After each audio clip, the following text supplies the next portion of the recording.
Oui, rebonjour à vous. Donc ce petit ajout, cette petite vidéo, pour répondre à une question en fait que vous m'avez posée, à savoir est-ce qu'il n'y a pas de tests validés scientifiquement dans le champ de l'entreprise pour ces questions de personnalité. Et j'ai répondu non, et c'est pas tout à fait juste. En fait, il y a des tests qui sont basés, enfin qu'on utilise en psychologie du travail, qui sont basés sur les Big Five.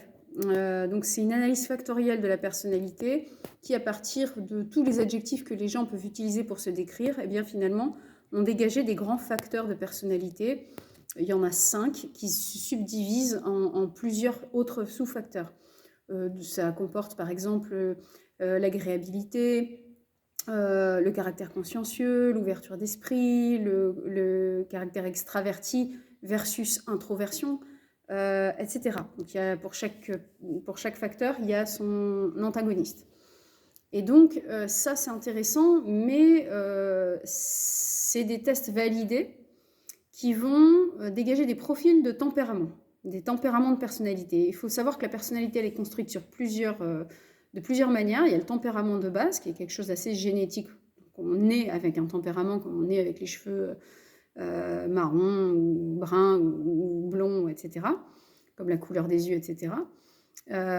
Et une fois qu'on a ce profil de personnalité, c'est un peu ce que le MBTI teste, sauf que là, c'est validé vraiment scientifiquement. Mais après, le problème, c'est qu'on se retrouve avec des profils de personnalité et qu'est-ce qu'on en fait? Alors souvent, on va essayer de trouver comment on peut s'entourer des bons collaborateurs qui sont compatibles, trouver l'environnement dans lequel on aura moins d'efforts à faire pour s'adapter, compte tenu de notre tempérament. Et le tempérament, on va pouvoir arrondir les angles, mais on ne va pas pouvoir le changer. Moi, ce dont je vous ai parlé, et qui aussi participe à former la personnalité, ce sont les schémas. Et les schémas, ce sont des croyances fondamentales qui se développent au fil de l'enfance, de l'adolescence et de la vie de jeune adulte, par les expériences vécues, par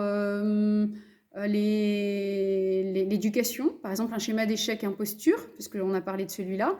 Et bien si à chaque fois à l'école on entendait peut mieux faire, n'est pas à la hauteur, très décevant, etc., ou qu'on était sans cesse critiqué, ou qu'on a eu des vraies expériences d'échec, et ben on va développer un schéma d'échec. Alors c'est pas une partie constitutive de la personnalité, c'est pas le tempérament, mais ça peut modeler notre comportement dans un sens qui va être toujours le même. Par exemple, pour reprendre le cas d'Hicham, et ben, s'il a un schéma d'échec qui a été constitué par l'éducation ou l'expérience, il va avoir des sentiments d'imposture, et son tempérament, s'il est plutôt extraverti, il va plutôt se diriger vers des stratégies de confrontation, de vouloir couper court à toutes les questions, puisqu'il a peur de ne pas avoir réponse à tout, donc de prendre la main, le lead sur toute la réunion, de laisser la parole à personne. Et s'il a plutôt un tempérament introverti, donc là on revient au Big Five, on revient aux questions de personnalité, du tempérament, eh bien, il va plutôt avoir tendance à laisser filer la réunion, à être en mode soumission, à donner la main aux collaborateurs, pour reprendre le cas un petit peu qu'on a évoqué en séance. Donc j'espère que c'est plus clair. Il n'y a pas de questionnaire des schémas du coup spécifiques.